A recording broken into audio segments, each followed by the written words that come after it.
Welcome to Rich Tribe. Today, we're jumping into a topic that causes a ton of stress for so many people, getting out of that paycheck to paycheck cycle. You know the feeling. Your money seems to disappear the second it hits your account.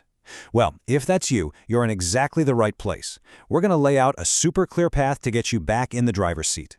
Oof. Does this question hit a little too close to home? That sinking feeling when the end of the month is coming up and you know your bank account is just running on fumes? It is an incredibly stressful way to live, always worried that one little unexpected expense is going to push you right over the edge. But here's the very first thing you need to know. You are definitely not alone. A report from MarketWatch found that a staggering 57% of Americans are in the exact same boat, just living paycheck to paycheck. So, you see, this isn't some personal failing. It's a really widespread issue. Let's dig in and figure out the forces we're all up against. To really solve this problem, we have to get to the root of it. And you know, it's pretty interesting. It's often less about the actual number on your paycheck and way more about the psychology of how we spend. Let's break down some of these invisible forces that can keep us feeling stuck. What's so fascinating here is how all these factors just work together, you know? It's this powerful mix of our own internal feelings and all this external pressure. We might spend some cash to cope with a bad day. That's emotional spending. Or maybe we start spending more just because we got a raise, and that's lifestyle inflation. Let's take a closer look at a couple of these. So first up is emotional spending. Ah, yes, the classic treat-yourself moment, right? You're stressed, you had a rough week. That purchase gives you this quick little hit of happiness, a temporary high. But when it turns into a regular habit, well, that's a recipe for debt and a whole lot of financial anxiety. And then there's this one, lifestyle inflation, sometimes called lifestyle creep. Oh, this one is a really subtle trap. You get a raise and you think, great, I can finally afford that nicer car, or let's get a bigger apartment. But before you know it, those new higher bills just become your new normal and you are right back where you started, with basically nothing left over at the end of the month. Okay, so just acknowledging those psychological traps, that's a huge first step. The next step is fighting back. And look, this isn't about some magic trick. It's about having a clear, actionable plan. So let's walk through your escape plan. 5 essential steps to break this cycle for good. This right here, this is your whole roadmap. And notice the order. It starts with awareness, just knowing where your money is actually going. From there, you make a plan, you build a safety net without emergency fund, and only then do you really start attacking the debt. Finally, you set up systems to automate your savings so it grows without you even thinking about it. See how each step builds on the last? That's how you create momentum. Let's zoom in on one of the most critical steps here, building an emergency fund. Think of this as your financial shield. It's the buffer that stops a flat tire from becoming a full-blown financial crisis.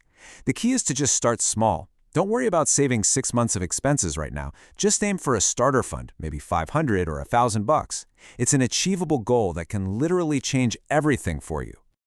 And check this out. Here's a brilliant little trick to help you hit that goal. It's called the bank it concept. It's so simple. Your grocery receipt says you saved $12.24. Awesome. Right then and there, open your banking app and transfer exactly $12.24 into your savings. Gotta buy one, get one free deal? Bank the cost of the free item. It kind of turns saving into a game and makes it a real, repeatable habit. Okay, let's circle back to step 2 on our roadmap, creating a budget.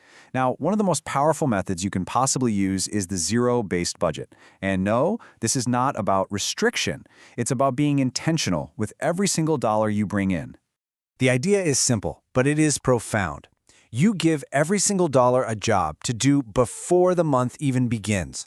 Whether it's for rent, groceries, paying down a credit card, or saving for a vacation, nothing is left up to chance. This totally gets rid of that frustrating feeling of, where in the world did all my money go? Let's look at a perfect real-world example. This is Kristen. She takes home $4,000 a month. So she's assigned all of it to different categories: rent, food, even her subscriptions, and some fun money.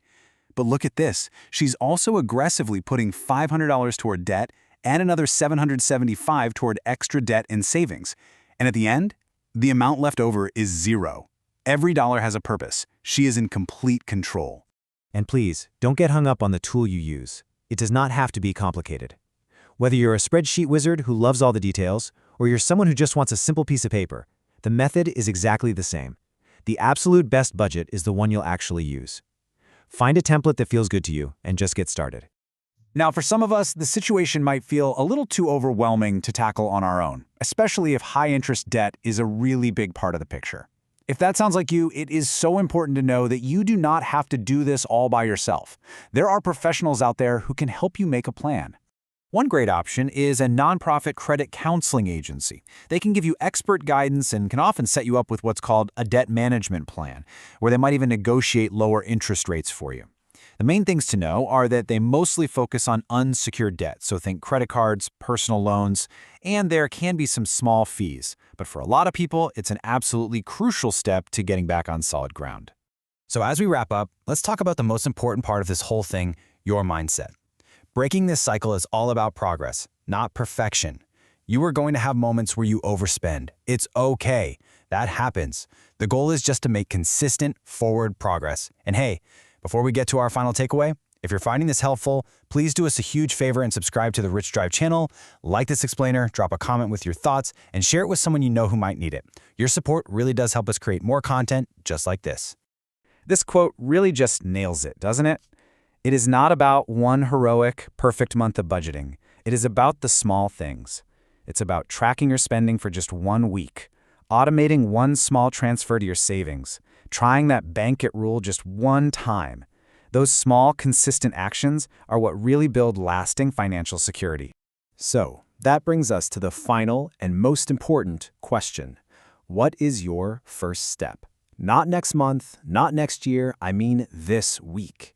Are you going to track your expenses for just 1 day? Cancel one subscription you don't use? Set up a single $10 automatic transfer? Decide on one small, concrete action you can take right now, because that is how your journey to financial freedom truly begins.